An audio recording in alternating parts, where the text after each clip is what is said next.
বাঙালিদের যা যা পছন্দ ঠিক সেই সমস্ত রসদগুলো এই গল্পের মধ্যে আছে। ভ্রমণ, খাওয়া দাওয়া, প্রেম, অভিমান, ঝগড়া, তারপর মিল হবে কিনা সেটা দর্শক দেখতে পাবে।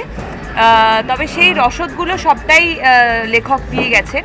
আমাদের শুটিং করতেও ঠিক ততটাই মজা হয়েছে। আমরা নানান জায়গায় ঘুরে এই শুটিংটা করেছি এবং যেহেতু তুমি গল্পটা পড়েছো আমার মনে হচ্ছে তোমার প্রশ্ন শুনে, তো তুমি নিশ্চয়ই জানো যে এটা একটা ট্রাভেল, একটা জার্নির মধ্যে দিয়ে, মানে প্রেমটারও জার্নি শুরু হয়।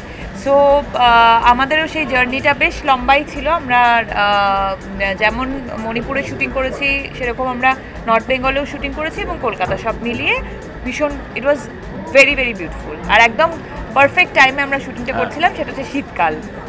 সেই কারণেই এই গল্পগুলো বা এই লেখকরা আমাদের এত ছুঁয়ে যান কেন, কারণ তারা জানেন যে একজন বাঙালি সে খেতে ভালোবাসবে, সে বেড়াতে যেতে ভালোবাসবে, এবং তার সঙ্গে সঙ্গে বুদ্ধদেব গুহর গল্পে আমরা যেটা মাঝে মধ্যেই যেটা আসে রেকারিং থিম হিসেবে, জঙ্গল থাকে, একটা অ্যাডভেঞ্চার থাকে, এবং অ্যাডভেঞ্চার থাকে মানেই প্রেমের থেকে বড় অ্যাডভেঞ্চার আর কী হতে পারে। সো এইগুলো বারবার আসে বলেই আমাদের ভালো লাগে, একটা অদ্ভুত রোমাঞ্চ হয় ওনার গল্প পড়লে।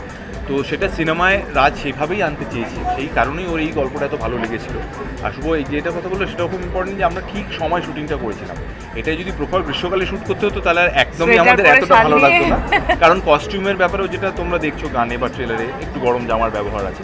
সো সেটা আমাদের সকলকে, মানে শুভ, আমি বা সৌর, সকলের ক্ষেত্রে সেটা একটা সাহায্য করেছে, হেল্প করেছে। গল্পটা হচ্ছে বুদ্ধদেব গুহ এবং এটা কালজয়ী উপন্যাস। এই গল্পটার প্রেক্ষাপট মানে ইয়েটা হচ্ছে, ব্যাকড্রপটা হচ্ছে মণিপুর, অর্থাৎ ইম্ফল, কোহিমা, ডিমাপুর, দিল্লি, কলকাতা। ঠিক আছে, ভীষণ সুন্দর দেখতে লাগছে যারা দেখেছো, যারা দেখার সুযোগ পেয়েছো, এবং ছবিটা তোমাদের সবার ভালো লাগবে। 15ই আগস্ট ছবিটা রিলিজ, ওকে। এবং এটা লাভ স্টোরি, এটা মিউজিক্যাল লাভ স্টোরি বলতে পারি। মিষ্টি প্রেমের গল্প, তার সঙ্গে সুন্দর মিউজিক। ব্যাকগ্রাউন্ডটা ভীষণ সুন্দর করেছেন মিস্টার ইন্দ্রজিৎ দাশগুপ্ত, এবং গানগুলোও খুব ভালো গেয়েছে, মানে বানিয়েছে। এবং এতে লিরিক দিয়েছেন শ্রীজাত আছে, তারপরে হচ্ছে সৈকত আছে, বারিশ আছে, এবং ইন্দ্রজিৎ নিজে লিখেছে আর কি।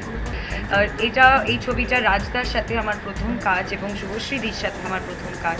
অ্যান্ড আই জাস্ট হোপ এটা ফার্স্ট অফ দ্য মেনি যেন হয়, কারণ রাজদার যেই রকমের স্পেস দেন একজন অ্যাক্টরকে, সত্যি, আর এত প্যাম্পার করেন একজন অ্যাক্টরকে যে অটোমেটিক্যালি নিজের বেস্ট ভার্সনটা, মানে নিজের বেস্টটা দেওয়ার ইচ্ছে হয়। এবং অনেকটা ধন্যবাদ রাজদাকে যে আমায় ঝুমার চরিত্র দেওয়ার জন্য, কারণ বুদ্ধদেব গুহ স্বয়ং এই চরিত্রটা লিখে গেছেন এবং সেই চরিত্রে আমি অভিনয় করতে পেরেছি, এর থেকে বড় পাওনা বোধহয় আর হতে পারে না। আর সেখানে যখন পর্দায় আবির চট্টোপাধ্যায়কে পাচ্ছি, খালি গাইটা মেনশন করতে বলা হয়েছে,